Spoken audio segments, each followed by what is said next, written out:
Consumer culture, it's something you know a lot about already. Because if Tim Kasser, in his book, The High Price of Materialism, is to believe, he says that 98% of us living in Western culture, which is where you and I live, he says it's just how we think, it's just how we view the world. He says we live with what he calls a materialistic values orientation. He says it's the pool we're swimming in, and we live life as consumers without even thinking, is what he claims. George Barna comes along, and George Barna measures all sorts of things about churches. He looks at the church in America and says, is it true for the Christian church in America that they're just as consumeristic as everyone else? Guess what he found? No, they're not. Only 96% of Christians live their lives by this consumer grid. So what's this consumer grid we're all living our lives by? Well, Tim Kasser explains it. He says, what we're chasing is this idea of happiness. He says, we're the first culture in the history of society, he claims. He's not a Christian writer, but he's saying we're the first culture who sees happiness as a right. That we just want to be happy, that we're owed happiness, we deserve happiness, and if we're not happy, then something's gone wrong. I just want to be happy. As a pastor, I've sat and listened to people as their marriages are finishing. I just want to be happy. You hear young people say, I just want to be happy. So how are we going to be happy? Well, there's all sorts of different books that can tell us about this, but you and I know how to be happy, hey? Our culture tells us if we're going to be happy, what do I need?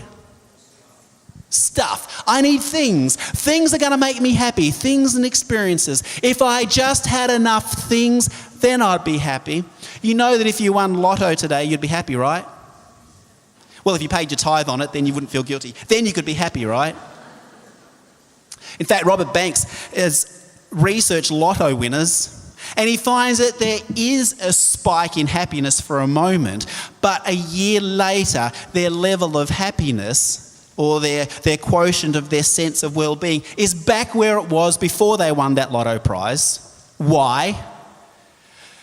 Because all they've done is upgraded their wants and they're comparing themselves to another group. The reality is you and I are already in the richest 6% of people on the planet. Just the fact that we live in Melbourne puts us in the richest 6%. So you are ridiculously wealthy. I remind my wife that she married one of the richest guys on the planet. Doesn't seem to help so much.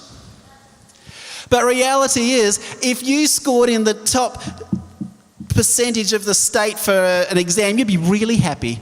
Reality is you're ridiculously wealthy. Why don't we feel that way? Because we compare ourselves to what's there. We compare ourselves to the next rung. We compare ourselves thinking, well, the rich people are those ones with those houses and those cars. And if I had that, then I would be happy. And so I keep chasing more. I keep chasing the next thing. And if I just got there, and so I turn wants into needs, and I outmortgage myself, and pretty soon I'm chasing my credit card debt and thinking I don't have enough. And we live in a culture obsessed with happiness, obsessed with thinking things are going to deliver. Are things delivering on happiness? Reality is, you and I have more stuff than any culture in the history of the planet. Are we the happiest society in the history of the planet? No, we're one of the most depressed. In fact, at the moment, we're more depressed than the generation lived through the Great Depression. However, we keep chasing more. What's the difference between the guy who has, who's the happiest, the guy with the 12 kids or the guy with $1 million? It's the guy with 12 kids because he doesn't want more. Reality is the rest of us are chasing more. Now, Tim Kasser outlines this materialistic value orientation, this consumer grid, and he explains that as we're chasing happiness, and in this grid, time equals... How did you know that time equals money? You just know, hey, Money equals things. So time equals money equals things, and things equal happiness. So if I want to be happy by the consumer grid, I just need more things. In a minute, I'm going to try and explain why this makes sense for teachers, because you're thinking, why is he doing this? If I want more things, I need more money. How do I get money? Well, I'm a commodity and I'm a machine where my time equals money. Is there a problem with this? Already you're probably starting to see where this doesn't add up. But reality is, Tim Kasser writes, even when we see the disparity of this grid, we still chase it anyway, because he said we've just grown up thinking this way. It's the message we've been told from little. He already says that 7-year-olds already think in this way. And he says children's television already presents life to them, that if you had this toy, if you had that product, if you had the new update, then you'd be happy. And there's always something more, isn't there? If you're a kid and you've got your Nintendo DS, it's not good anymore. You need the DSi. It's not good anymore. You need the DSi XL. It's not good anymore. You need the DSi XL 3D. There's always something, there's the next one there.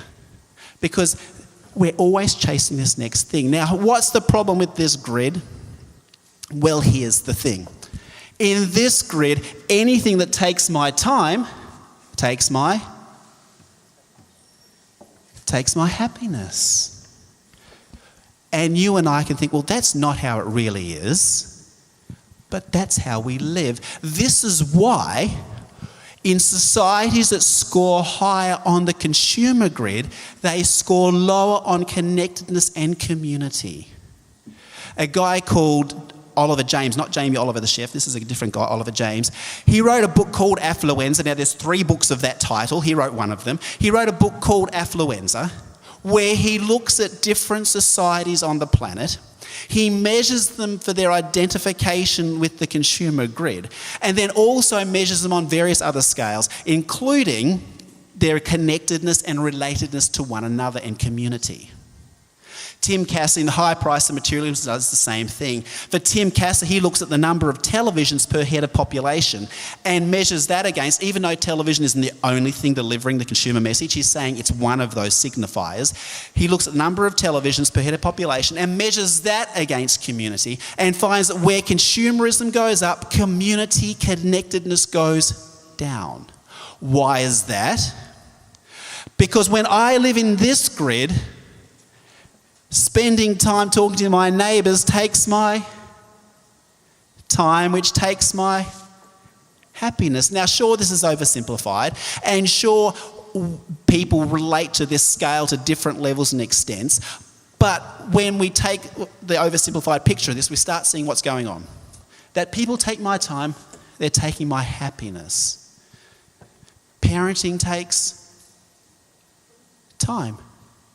I would rather be generating this for my happiness. So my kids take my, you might think that sounds a bit odd. My marriage, it takes my money, doesn't it? My marriage takes, no, she doesn't actually. I shouldn't have said that, Amanda. She's very good about all this. My marriage takes, a good marriage takes time, so it takes the very things that actually generate happiness are the very things that this grid actually tells me, don't do life that way. You don't have time to invest there. Serving in my church takes my time, so it takes my serving in my community. So here's the thing, as we identify on this grid, we become more individualistic. As we identify in this grid, you become commodity. What I mean by that, commodity, a product, other people become a product to deliver my happiness, and I can commodify them. I can very quickly sum them up to how useful are they to deliver the outcome I want in terms of my happiness. We can quickly sum up experiences. In this grid, we end up putting ourselves at the centre, and everything else exists to generate my happiness. In fact, Vincent Miller's wrote remarkable book called Consuming Religion. And in that book, he talks about how we make religion a commodity. Mark Sayers, in the book that many of you have in front of you, The Trouble with Paris, he talks about consumerism has become our religion. He explains how in consumerism, it transfers hope and meaning and purpose. Our hope is no longer in the eternal. Our hope becomes in what products we can get now. We think the best version of us is in this grid, that if I had more, if I looked like this, if I could afford that, then I would be fine and I would be okay. And so meaning and hope, which are part of what Christians have this delayed idea of hope, it becomes when my hope and meaning, significance are here. Mark Sayers explains how we've transferred from the eternal to the temporal. He said consumerism does this. Consumerism teaches me how to, Vincent Miller explains, go to a worship service and turn that into a commodity for what it is for me. And pretty soon I become the centre. And pretty soon everything exists for my glory, including God. In our second session today, we're going to talk about pictures of God, how consumerism changes that, and what we can be doing in our classrooms to try and rework some of that thinking. So in this grid, we end up chasing a different story. Now, the problem is it's not delivering. We're going to talk about what we can be doing to address some of that. However, just for a moment, let's take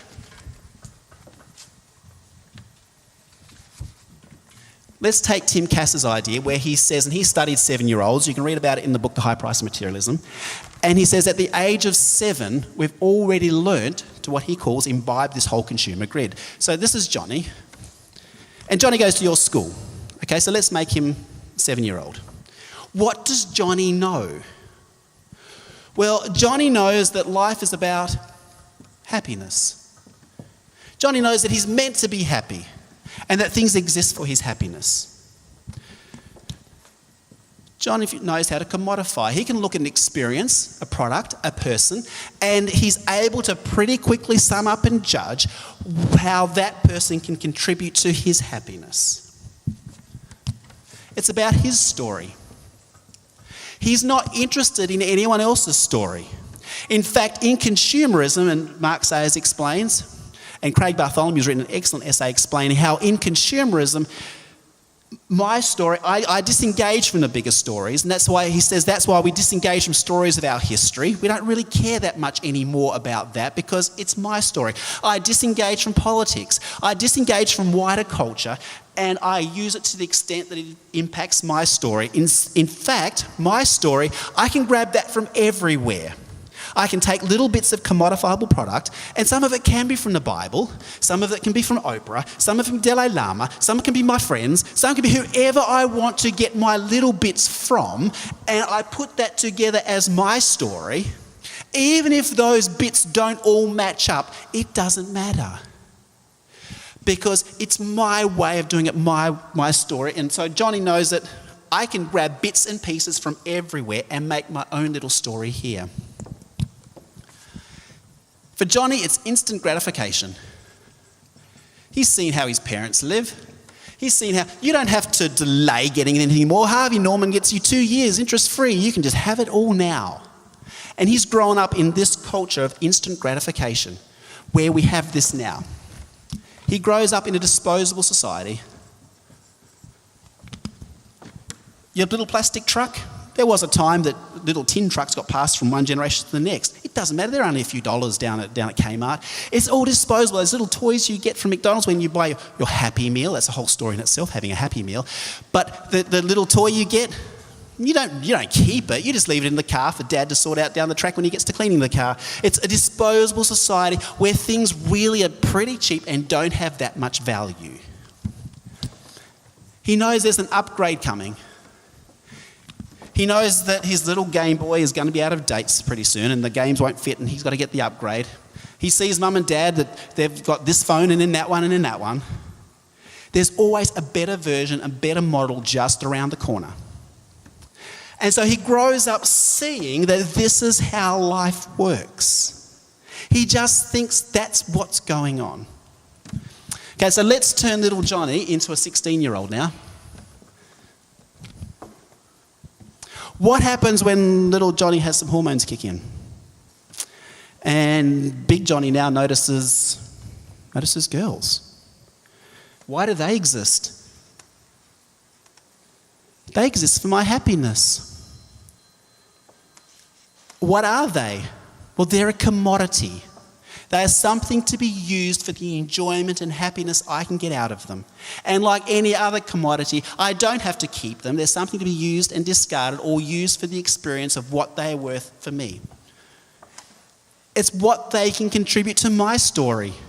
I don't care about their story. I'm not so bothered about their hopes and dreams or where they come from or who their family is. That's not my problem. They're valuable to the extent that they can contribute to my happiness now. And I don't have to engage in their story. And they're useful to the extent that they make my story work at the moment. Instant gratification?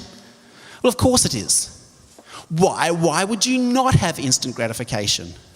That's just how it works. They're disposable. You don't have to look after them and keep them. And even if you do commit to one of them, it's okay because there's an upgrade coming. Reality is, and we might laugh about that, and as I say, we identify with these grids to different extents, and have I oversimplified and overgeneralized? Yes. But reality is that story, that grid, is played out over and over again, night after night in our city. And we think, why are they doing it that way? They are simply being the grid that we explain for them to be. They are simply being what our culture says these are the values to commit to. And when they live out those values, we start thinking, why? We've explained all this to them. We've explained that to them. Why are they doing it this way? Consumerism changes us and molds us in ways we haven't really even thought about. And reality is, and this is what Tim Cassis says, a child's view of sexuality is shaped more by watching television advertising than it is by anything else, because they think this is how life works. We give different examples of how consumerism shapes us. But rather than explaining a whole lot more on consumerism, I want to spend a bit of time before we're done in our first session thinking about, well, what's the answer to this? Reality is there's lots of books you can read which will explain and go into depth saying here's what consumerism is and here's what it's doing bad to us. Mind you, there's good things about consumerism as well, and our health system has developed largely because of some of the consumerism aspects. So what's going on with this? Richard Dennis and Clive Hamilton explain in their book Affluenza. As I said, there's 3 books of that title. They are Australian researchers at Charles Sturt University, by the way, where I'm doing my research. And for them, they're saying that the identification with the consumer grid in Australia has really grown in the late 90s. They're saying it's over the last 15, 20 years that sure, capitalism brings with it consumerism. Sure, the Industrial Revolution brought an oversupply of product. Sure, the advent of media and the way electronic media works means that we have advertising now that we didn't have and systems to promote product now that we didn't have. But they're saying it's only in the last 15 to 20 years that in Australia, exponentially, we've started identifying with a consumer grid. Where's this go and where's it leave us? Well, the books on consumerism get criticised for having a lot of outlining the problem and very little of having an answer. So this morning I want to spend a little bit of time thinking about the answer. If you want to read more about the problem, Trouble with Paris explains it beautifully. It talks about hyper-consumerism. It talks about how we identify with the consumerism grid. It talks about how the advent of advertising changed the way we thought about our faith. A whole lot of things that we could explore, but read that book and you'll get a whole lot of that side of it. So what do we do to address it? What things work to rethink this consumer grid? Well, one thing is death. Death addresses consumerism really well. Luke chapter 12, where Jesus tells a story about the rich fool, where the rich fool was in control of everything except his next heartbeat. And it says, "You fool, you gave your life to the wrong grid." Reality is, consumerism teaches us to avoid death. Because consumerism knows that if we see the whole sphere of life, we are less likely to be consumer-oriented. This is why in advertising we worship 20 to 25-year-olds. Because at that point of life, death seems something that doesn't have to be on the radar. So when you look at advertising on the back of buses, on your computer screen and billboards, it's usually celebrating this young and beautiful. And this is why we're saying 30 is the new 20, 40 is the new 20, 50 is the new 20. Now they're saying 60 is the new 20. We don't want to grow up. Because consumerism wants to keep us back here so we don't have to face the reality of what's there. Because when we see what's there, we realise that what we're giving our lives to doesn't stack up. So this is why we worship beauty. And this is why we'll take 7-year-old girls and give them push-up bras and stilettos and turn them into 25-year-olds because that's when they can celebrate consumerism. And we take people who are past 25 and we give ladies all sorts of operations to put things back to where gravity took them away from. And we give them all sorts of things to make them look like 25-year-olds again. Because we're death avoidance society. The book you've got on your table. Mark Sayers, he writes there that there was a time that society used to be sex repressed and we used to keep that hidden and not talk about it. And if you wanted to be on the edge of society, you went to peep shows and deviant type behaviour in sexual ways. He says now sex is everywhere. You only have to go to the petrol station and all the magazines are in front of you. But he says we're now death repressed. And if you want to be on the edge of society now, you do the gothic thing and get into death music because he says we're a death-repressed society. We're trying to avoid the fact that that's where life goes. That's why Mark Sayers says if we want to address consumerism, we need intergenerational connectedness.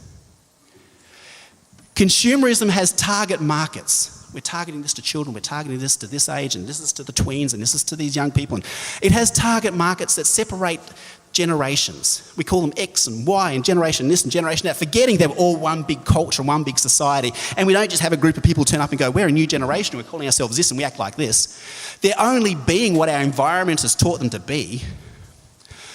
But consumerism target markets and separates ages from one another, where intergenerational connectedness shows the whole picture. Gary Hopkins, a researcher at Loma Linda, he's done longitudinal studies of young people who are involved in serving. And he talks about serving and resilience, but he also talks about serving as a way of addressing consumerism.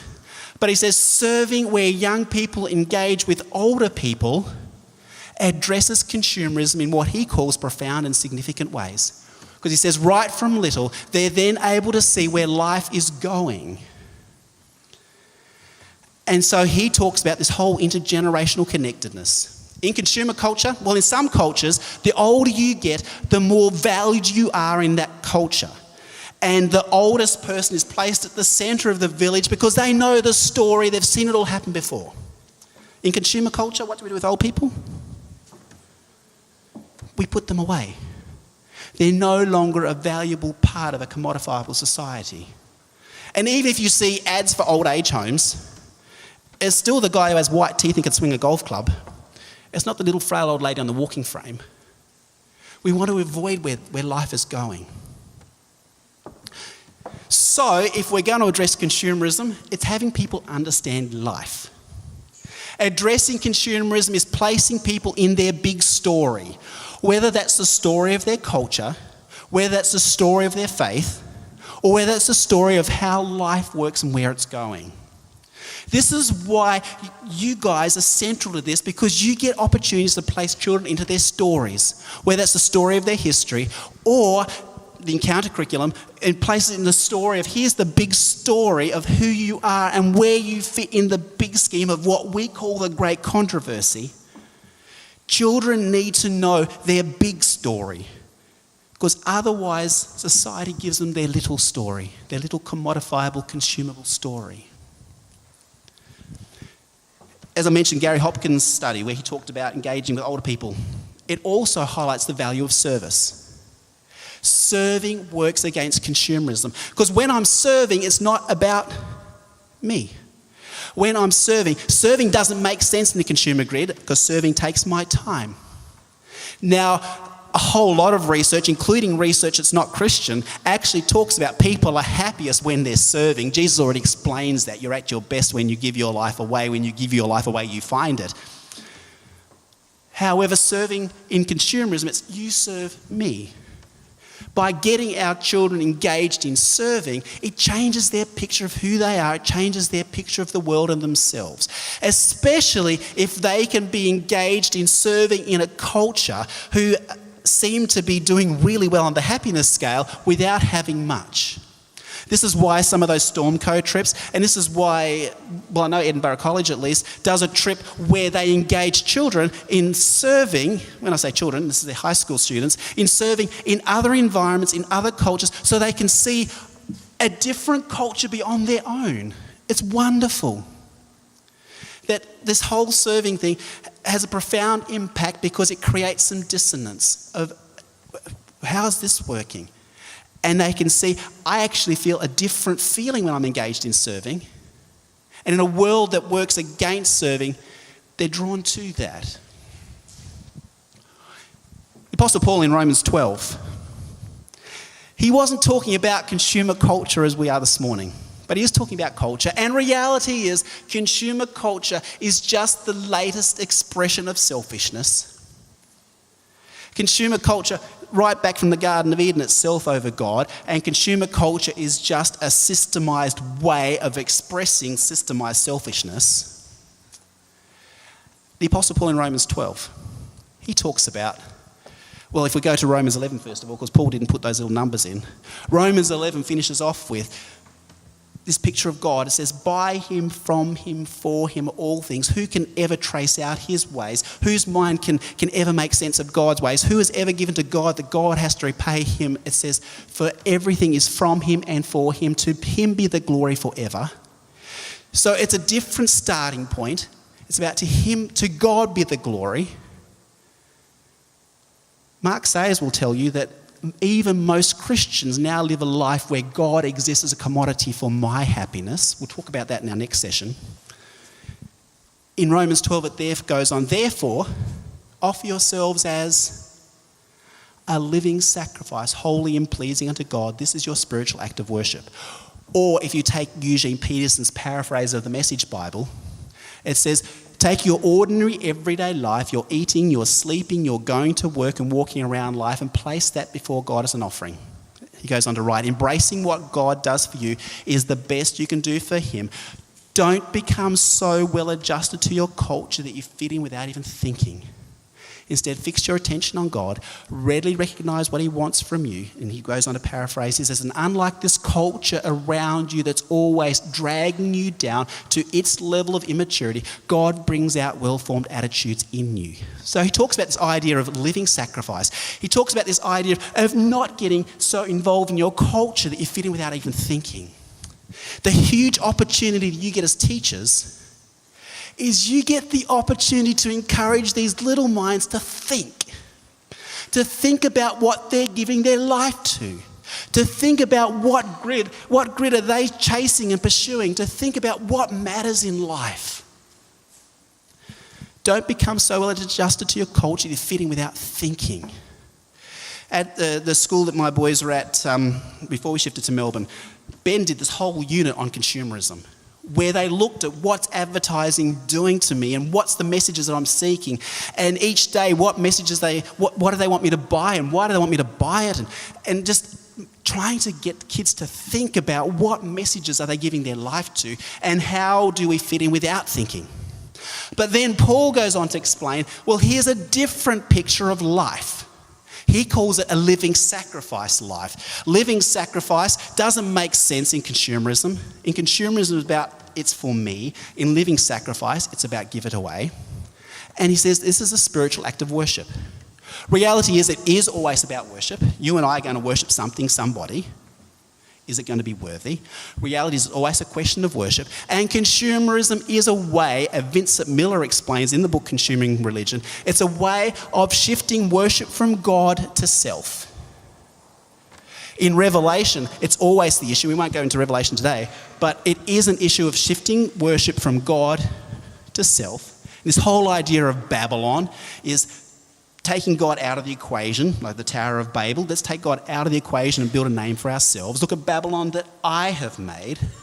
Reality is Babylon is expression of self over God. Consumerism is simply that expression of self over God. And Paul talks about this whole idea of worship.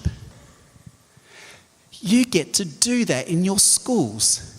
That's one of the great things about teaching in a school that actually encourages you to engage people in worship. You wouldn't get to do that if you were teaching in other environments. But you're encouraged to grow children to worship God and live lives for God's glory, not for self-glory. So Paul is spiritual act of worship. He then goes on and he sort of jumps topics in Romans 12. He jumped topics all over the place, but really he's explaining what's a living sacrifice life look like. Because then he goes on to talk about serving. He talks about using your gifts. He says, if you teach, he says, teach and encourage. If you lead, lead with all diligence. He says, if this is your gift, you do that. And he talks about this idea of serving. So we're worshipping,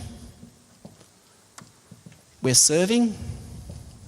And he talks all about the importance of serving, how serving works. But then he changes topics again. And he talks about living in deep community and honouring one another. He talks about the church family. He talks about the wider community. He talks about the value of connecting and creating community. As I've already said, community is the opposite to consumerism. The opposite to consumerism is not anti-consumerism, by the way.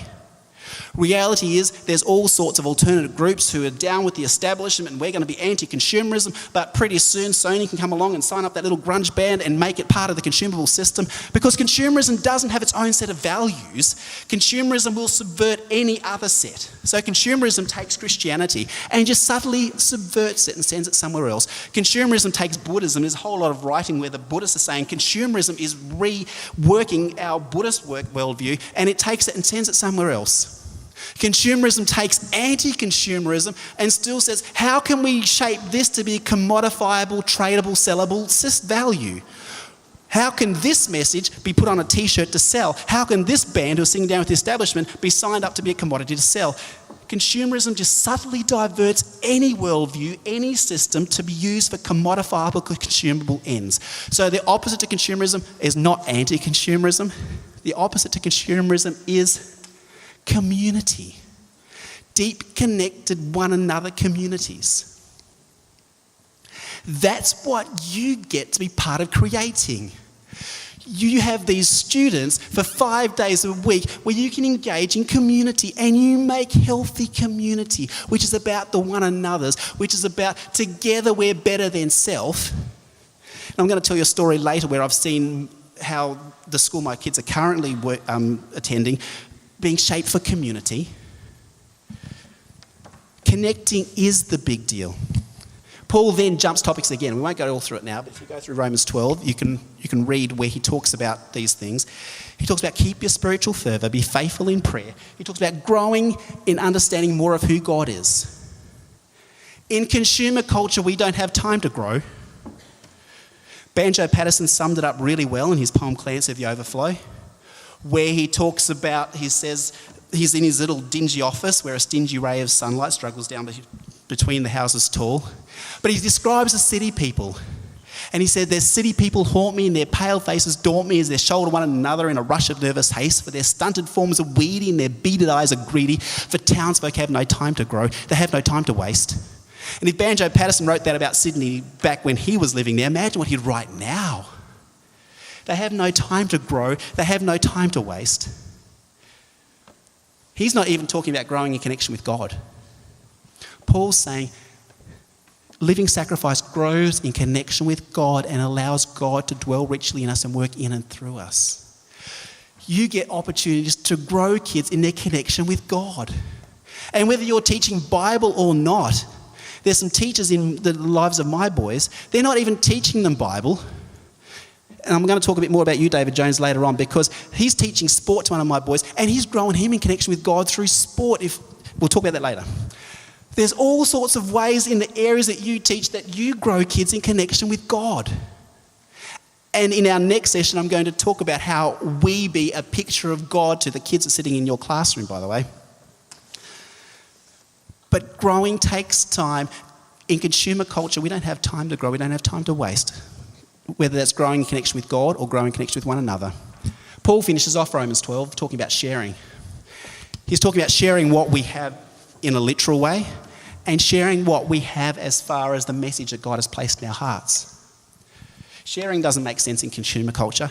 In fact, the very things that a living sacrifice is all about, the worshipping, the serving, the connecting, the growing, the sharing, are the very things consumer culture destroys, but they're the very things that when Paul or when Jesus explains in the Beatitudes, this is what happiness is, this is what significance is, and there's a big difference between success and significance. But significance is worshipping, is serving, is connecting and growing and sharing. Because they're the 5 things that matter for now. They're also the 5 things why the church is on this planet. The church exists. This is, if you read your Adventist Fundamentals book, Fundamental number 12 says the church exists in continuity with the children of Israel from Old Testament times. It says we're called out for worshipping. We're called out for serving. It says we're called out for, it uses the word fellowship. We're called out for growing God's word. We're called out for, it uses the word proclamation. But the church exists for the same 5 reasons. Your school exists to grow and serve, connect and share and worship. Because they are the things of significance that matter for eternity. In heaven, heaven is scenes of worshipping for eternity, serving for eternity.